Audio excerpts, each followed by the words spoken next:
This tiny device runs cooler, switches faster, and is powering the future of electric vehicles. Today, we're diving into the Wolfspeed C3M SiC MOSFET, how it works, its pinout, and real EV applications. Let's get started.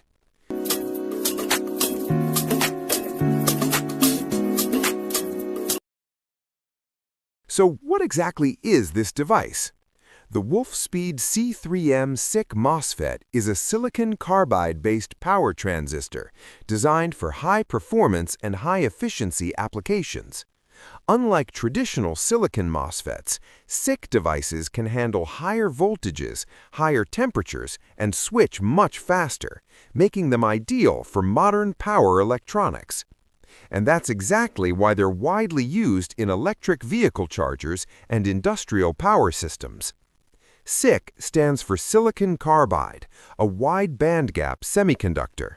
In simple terms, it's built for high power and high voltage applications.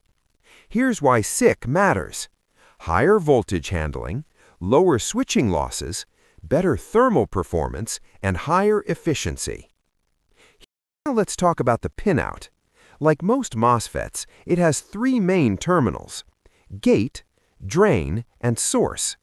The gate controls the switching, the drain is where current enters, and the source is where current exits.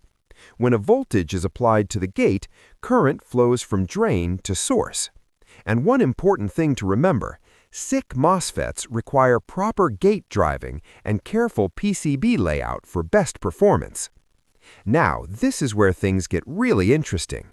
The Wolfspeed C3M SiC MOSFET is widely used in real-world applications like EV fast chargers, where higher efficiency means faster charging and less heat; onboard chargers in electric vehicles with better power density and lower energy loss; and DC to DC converters, where high-frequency operation allows smaller components.